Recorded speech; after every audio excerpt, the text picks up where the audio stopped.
All right, man. So let's jump into battle rap here real quick. There's a lot that, I mean, for you in particular, there's a lot that has happened.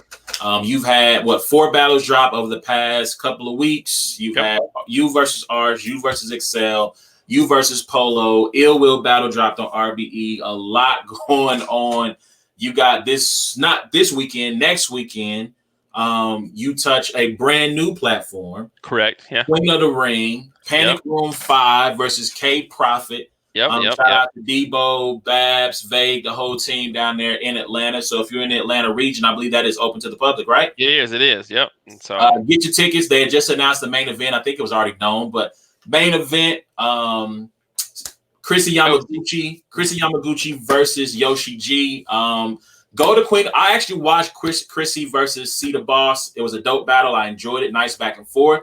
Obviously, Yoshi G. I mean, Street, I love you, but I mean, like, so here's the thing.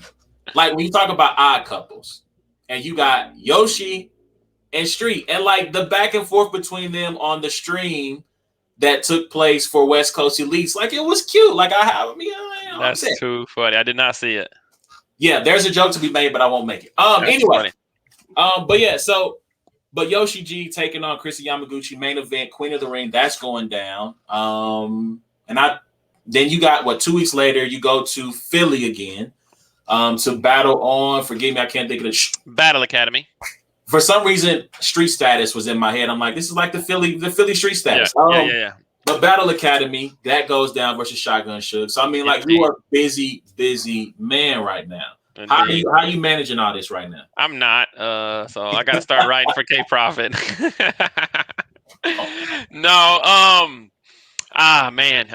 It's a weird dynamic with battle rap, man. I've done battles where there's a week between them or 2 weeks between them, and some battles I've written super early. Some battles I've written 2 days before, and you think, oh, you're super prepared for a battle. You practiced all your material for a week, and then that material translates not nearly as good as the stuff. Like, I literally wrote for Arsenal on Wednesday, and I wrote for Arsenal on Wednesday, tried to memorize it Thursday and Friday, and battled him on Saturday. And like 90% of my Arsenal material was written on Wednesday. Didn't have it tucked nowhere, none of that stuff. Had 10% of it, and that was the New Jersey twerk bar that originally was for New Jersey twerk. So, I wrote that three days before, and that's 4.5 minutes of material, and performed it, delivered it fine. Everybody loves the battle, and then there's battles that I've memorized and done, weeks ahead of time, and it's kind of like, eh. So, basically, I'm just, I keep myself accountable with, my sparring partners. Loso's always calling to, hear rounds and different things like that. And then I just know myself. I know, like, hey, come Wednesday of next week, like, these 3 rounds have to be written. Whether I've got 2 done now or whether I've got none done now, like, when the going gets rough, so I'm about halfway done with K Profit. I'm going to get, another round and a half done probably over the next 2 or 3 days. And then I've got some ideas for Shotgun Suge. So I'll just start right after K Profit and, get going. But yeah, it's just the time management, all that kind of stuff. It's just different for every battle. So. That's what's up. And I'll say this. Obviously, you're going to be prepared for K Profit. I watched her battle on Queen of the Ring, not in 2019 or 2020, but in 2019. She was really dope. I can't remember the opponent because it's been that long, but she's really dope. Who's that? Zan. Maybe. I can't remember. I thought she won the battle. I thought she was super dope, and so I'm excited to watch that battle. Yeah, people don't realize she battled Jazz, she's battled Official, she's battled Farrah, she's battled Duchess. Like, she's literally battled, like, she's been around since 2010, and she's battled every one of the top tier, names of female battle rap, So, like, she's just always kind of been, like, around, and never really been, like, that girl, you know what I mean? So I anticipate it being a tough matchup, So, we're going to go in there and do what we do, though. And you are right. It was Zan. That's who she battled. So, and then it's on to Cincinnati. Hilarious. So let's jump into some other topics in battle rap. Nome 11. That goes down in a couple of weeks. The same weekend you were in Atlanta, I believe. I think is when that goes down. 2-day event, 10 battles. It was just announced today, I think, by allhiphop.com. Drake is going to be in the building. Yeah, I heard that too. So, no pressure for you 20 guys. You're just going to have like the top name in the culture of hip hop who's going to be listening to your bar. So, don't pull a Summer Madness 7 when Floyd showed up and it was choke madness all over the place, just Earl everywhere. Get your bars together. So what your thoughts on the card? Like, we don't have to go line by line. We can do that next week. But just your initial thoughts on that card as a whole. It's a solid card. I mean, it's a solid card. I don't know. I don't know what we want Nome to be. I know what I want Nome to be from a fan standpoint. It's not what I want Nome to be.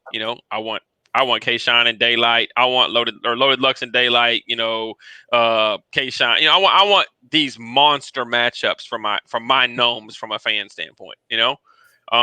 With a couple battles sprinkled in of guys that are on fire right now. With different things like that. So because the idea of it is called Night of Main Events. You know what I mean? And to me, a main event is not necessarily just two guys that are good battle rappers that, hey, this is a good match. You know what I mean? Like that's so, I've been semi-critical in that aspect, but with pandemic battling, with, everything that's going on and how the battle rap world has changed, I understand why they did what they had to do. I still don't know the complete ins and outs of 10 battles. I don't know publicly, I don't know if they're all happening on the same day, if they're a 2-day event, URL says it's a 2-day event, how that's going down. But there's definitely matchups I'm looking forward to. I'm looking forward to Mike P. Lou Castro. I'm looking forward to DNA and B. Dot. I'm looking forward to Rum Nitty and Geechee. I'm looking forward to obviously always watching Loso battles, so Loso and Jerry West. So there's battles that I'm looking forward to that if they were on any other cards, I'd be like, yo, that's a battle I want to see. You know what I mean? Just because it's like Nome, though, I'm kind of like, okay, So, like there's a reason why Battle Rap Stats says like when they post stuff like such and such has headlined this many Gnomes, or this many Summer Madnesses, or this, you know what I mean? Like there's a reason why, because there's an aura about it, you know what I mean? Like, and so like that's why when you see 20 names on there, you're just kind of like, okay, So I'll say this, and shout out to the dungeon, the group chat we're a part of, and I said this in that group. For me, I think that URL is one, and I don't know if this is because of the pandemic or because or if this is going to be going forward. I think they are trying to change the expectation, the idea of what we consider a main event, night of main events to be, right? Like, I think that they're saying that, hey, some of these battles could headline a Born Legacy. Some of these battles could headline a super fight. Some of these are volume headliners. And obviously you have your, what you would consider traditional Nome battles, right? Like obviously Geechee, Rum Nitty. I think T-Top and Swamp, because of the backstory, is a Nome battle, right? And so I think they're trying to readjust fan expectations of what, this is just me speculating, not knowing anything, readjust fan expectation of what we consider to be night of main events or what a main event battle is for this card. Secondly, like I understand wanting to see K-Shine and Hollow, or if Rum Nitty hadn't won this battle or Geechee weren't in the finals, Geechee versus Cal, Rum Nitty versus Hollow, right? Like I understand that, but at the same time, we have got to give some of these, the Lou Castros, the Fonzes, the Jays, these guys who have been putting in work and who have been doing great. I get it. Pandemic petri dishes, right? Like I get, like during this pandemic, these guys have earned their platform. These platforms, they've put in the work and they deserve the opportunity to show that they can be comfortable. Granted, we don't know how big of a crowd there's going to be. They've been giving away tickets left and right on, various URL connected people, A&R Show, DNA. I think one other platform is giving away tickets, right? They're giving away tickets. So we don't know how many people are going to be in the building. But they deserve the opportunity to say that they can perform on these type of main stage cards. So Right. that's just my take on it. Yeah, I'm not mad at that, and that's why I was saying, like, like in the previous instances where it's like there's a couple battles where you give these guys the opportunity to show, you know. I just think right now it's kind of like, one, it's smart on the URL side because it's obviously probably a lot cheaper for them to book these matchups than it is to book Rum Nitty and Hollow to Dawn or Daylight and Lux or whatever. So, two, if the guys have a great showing, then they can, then they might, pay them a little bit more next time. But now they should be wanting to flip the narrative of these top tiers because it's expensive to try to keep going and getting Hitman Hollas and Loaded Luxes and Murder Mooks. You know what I mean? Like, if they can get, these guys that they've built up into stars, to become just as, wanted to see as those guys, and it's a win for URL. It's just that there's the opposite as well. So you're putting guys like this on a Nome stage, and my guy Saga, love him to death, right? They gave him his Nome stage, and we seen what happened at Nome, and like the get back is not that easy. You know what I mean? Yeah. So you're taking your 7 guys or whatever you got, and you're saying, here's your Nome, and hoping that all 7 work out. Mm-hmm. And if one doesn't, if the stage is too set to the bright lights or the whatever it might be is not there, then it's a risk as well. Look at Holmesy, man. Holmesy is a perfect example of a guy who thrived in tournament situations, and then I don't know if this was publicly said, but it was said to me the other day that I thought was hilarious. Holmesy is like the Miami Heat without the bubble. Like, once he got out of the the Ultimate Madness tournament, and in the bubble, you know what I mean? And then it's just got lumped up with some L's, you know what I mean? Like, and you put him on stages like that, and like Holmesy at one point in time, he gets $25,000. He could probably ask for whoever, you know what I mean? And you throw him out there like, oh, we made a star, and then they get a couple knots on their head, So yeah, I mean, Holmesy flew a little bit too close to the sun. I mean, he came off of winning 25,000, took B-Dot, I feel like a month later. That did not go so well. And then, like, I thought he was good in the Rum Nitty battle. I know there are some people who have him winning that battle. I'm not one of those people, but I thought he was good. And so, like, even for a guy like Jerry West asked for, he's like, Smack, I want Killers, and then he threw him in front of Killers. And again, like, he was one of those guys who looked good losing. He doggy paddled his way to safety. He's losing, like, he's losing these battles. And so we'll see what happens for him. I thought that when he battled Swamp, I thought that was like not a loser leaves town match, but just like, yo, if you lose in the first round, I don't know where you go from here. Yeah, I'll tell you where you go. Nome. Apparently. You know what I mean? Like, so shout out to Jerry though. I mean, and again, obviously Loso's the homie, so we're anticipating that battle. I was a person who advocated for Jerry West to get more plays, to get more looks. And I don't know why. I forgot that Chess and Jerry West battle. I got to go back and watch that battle. I don't know if I agree with that, Ronnie Greenway. I don't know. He's talking about Loso. Are you sure he's talking about? No, I thought he was talking about Jerry West. Jerry West and Chess. They probably did. We go hard. Go hard. No. This is URL battle. This is on the app. App. They battle. I think I got Jerry West winning that battle. I got to go back and watch it. It's a good battle though. But yeah, they did indeed battle. But they give Jerry the Shoddy P treatment. Shoddy P was on King of the Dot, and they literally gave him Swave, Clips, Big T, Math. You know what I mean? Like, King of the Dot, like, fed him, superstar after superstar after superstar, just hoping that he would take advantage of the situation and do something crazy with it. You know what I mean? Yep. And the same thing happens with Jerry West. Jerry West comes in and he gets John. Who gets John? People don't get John. You know what I mean? True. He gets, Rum Nitty, Danny Myers. There's way more than what I'm thinking in my head. Arsenal. He got Arsenal. You got Arsenal, right? Yeah, Chilla.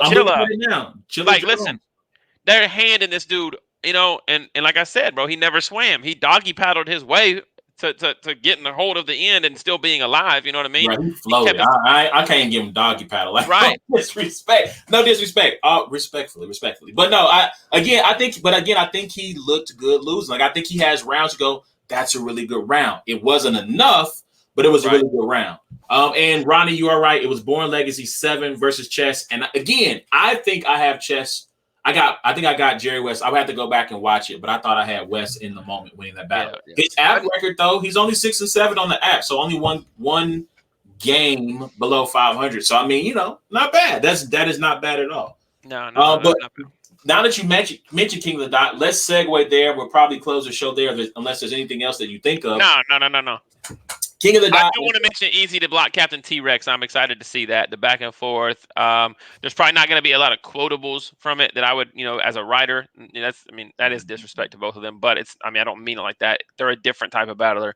They're not going to say a whole lot of stuff that's going to make me go, oh my gosh, that's incredible. But it's still a battle I definitely want to watch. If Rex can get Ultimate Madness time limits, 2:30 hard cutoff. Oh yeah. He got a chance. I think he got a real good chance but if you're talking about 3 minutes, 3:30 grace period, man, we getting a mixtape. We getting a mixtape verse at some point. Unless Rex is super motivated for this. I don't know. We'll see. But I just haven't seen a super motivated Rex since I started watching. We're gonna get a great meme. I guarantee we get a great meme out of it. Or some kind of meme or some kind of GIF. Yeah, we're going to get one of those out of this battle. But you're right. The promo is going to be A1. It's going to be something you're going to watch. The face-off is probably going to be crazy. Yep.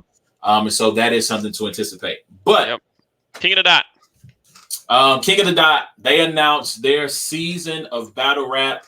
I'm assuming this is the first of its kind, right? Like this is, I don't know if we've ever had, I know Grind Time had records, right? But I don't know if Grind Time ever had like a full season where you have kind of divisions, right? You have what they said is up to 48 battlers or something like that.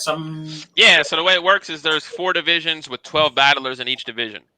So there'll be your North, South, East, and West. And then there will be 3 battles that constitute your season as a battle rapper, right? So you'll battle 3 times against guys in your division. After that, they'll take a specific judging system. I don't know if it's win-loss record. I don't know if it's something else. They've communicated to me that there is a judging system that is in place that is a bit different than what they used last year with the Grand Prix. That could possibly be more of accumulated scores.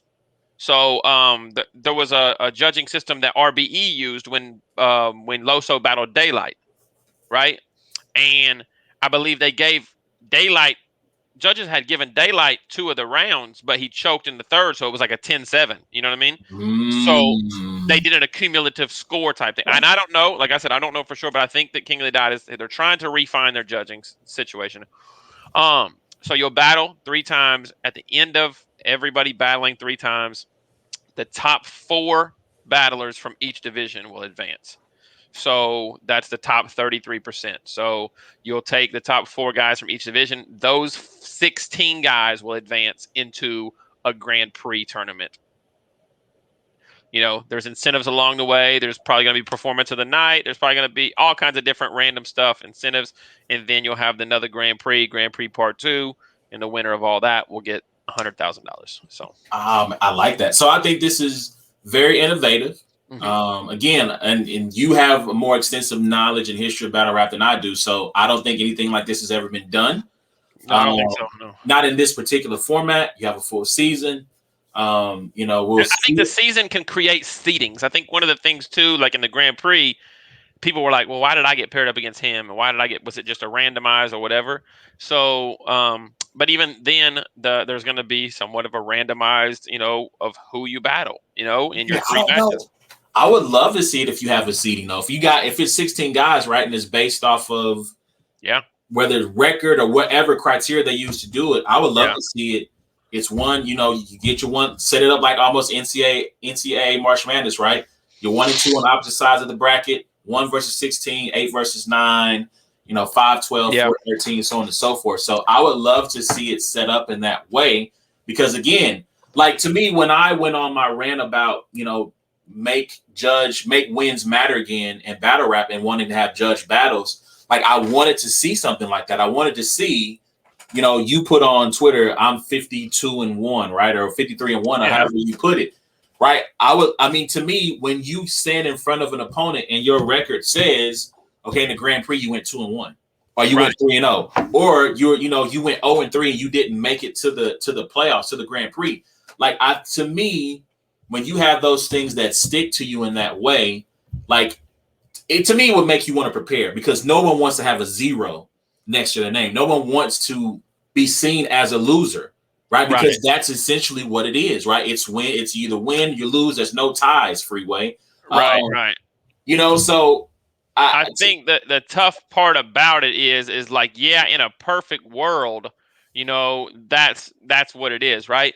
But like, if those numbers stick, then we look at it and we say, yo, why is a 6-7 Jerry West on Nome?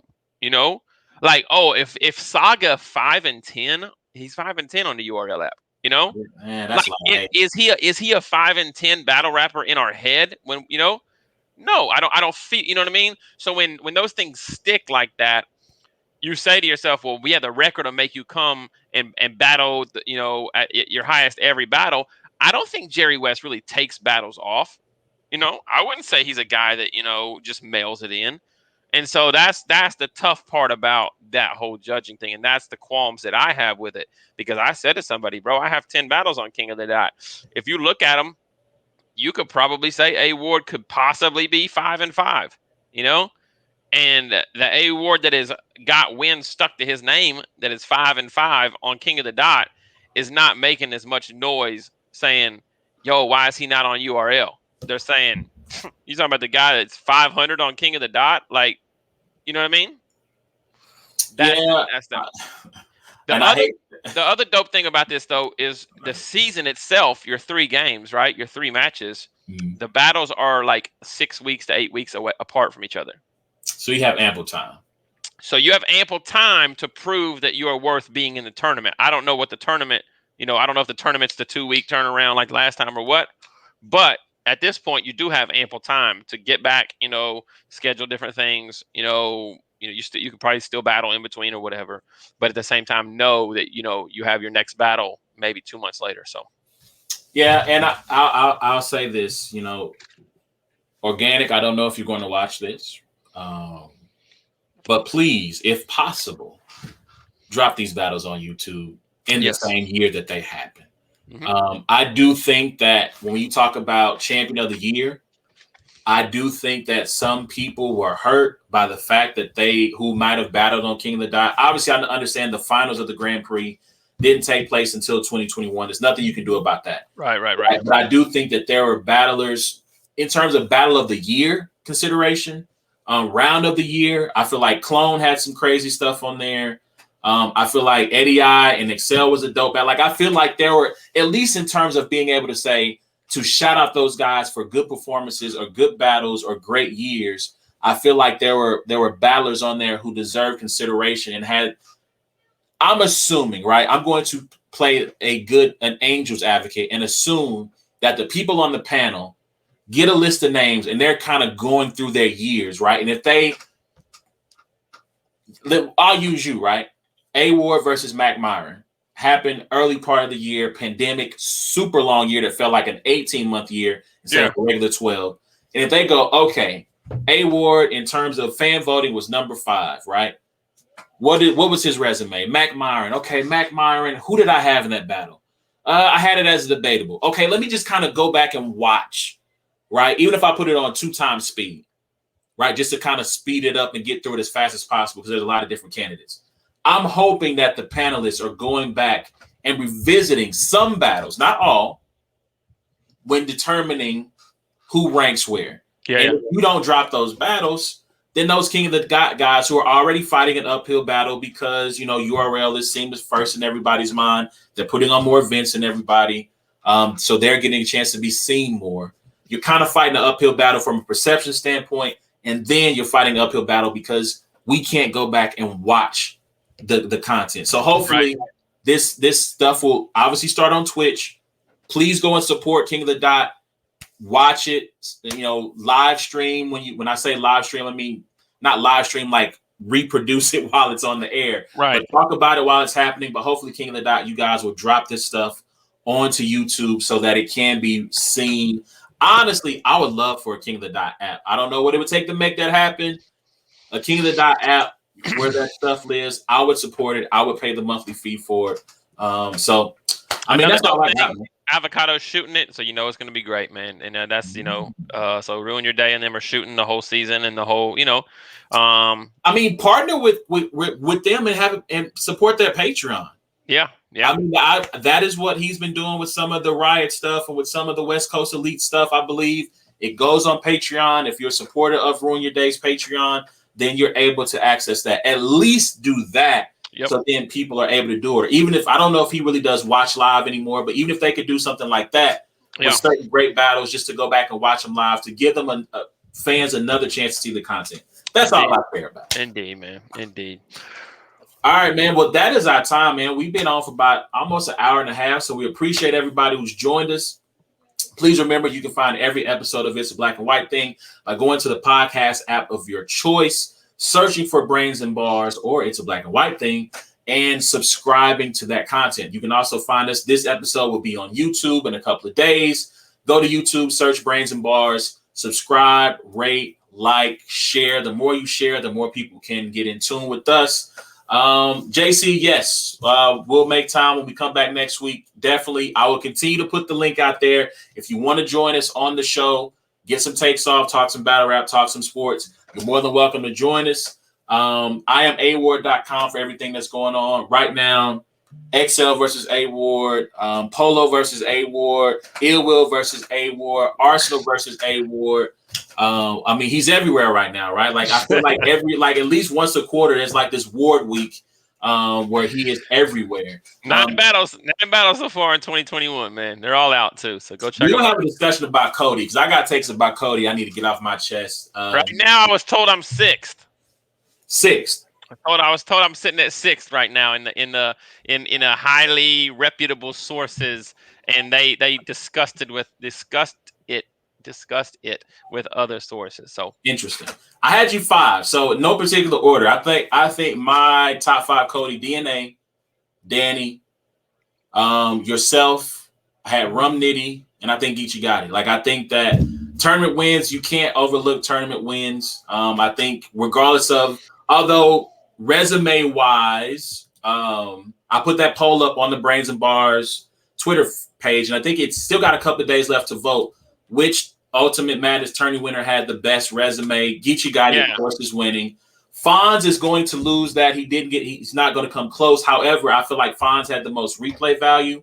And I feel like Fonz's material, if you're ranking material, was some of the best material of the people who will win this, whether it's Geechee Gotti, Nitty, although Nitty's number 1 in terms of content for me between all those guys. But yeah, man, like I think you can't overlook tournament wins. And I think that Nitty and Geechee winning these and winning a lot of these convincingly, you have to take that into consideration. So that's my top 5. If DNA clears B, the source that I talked to was they have to turn in a 6 month, and the 6 month includes the next weekend's battles. So their top list is in. I mean, obviously they're turning it in at the end of next weekend. Gotcha. Okay, I was gonna say like no. So at the end of next week. So their list includes what they foresee happening. Gotcha. So they had Chilla in front of me as well. They said that even with just 2 battles, if he's able to take out K-Shine and Tay Rock with clear wins, in 2 big battles like that they had Chilla. I can't be mad at that. I can't be mad at that. Yeah, I can't be mad at that. Yeah, but it was Geechee, Danny, Rum, DNA, Chilla, Ward. So I'm not mad at it either. Yeah, I can't be mad at that because that was my thing too. I think I seen somebody else say, "Well, Chilla should be in the consideration." I'm like, he's battled once. Granted, it was a huge win, but he's only battled once. And to me, DNA has. I mean, to me, he beat Geechee Gotti. To me, he beat Av. And if he beats B Dot, like. That's a heck of really good wins, yeah, bro. So, next week, man, y'all jump in with us. We'll be back next week, and until then, it's been a black and white thing, man. We holler at y'all next week, man. It's been a black and white thing with A1 and A Ward. Y'all have a good night.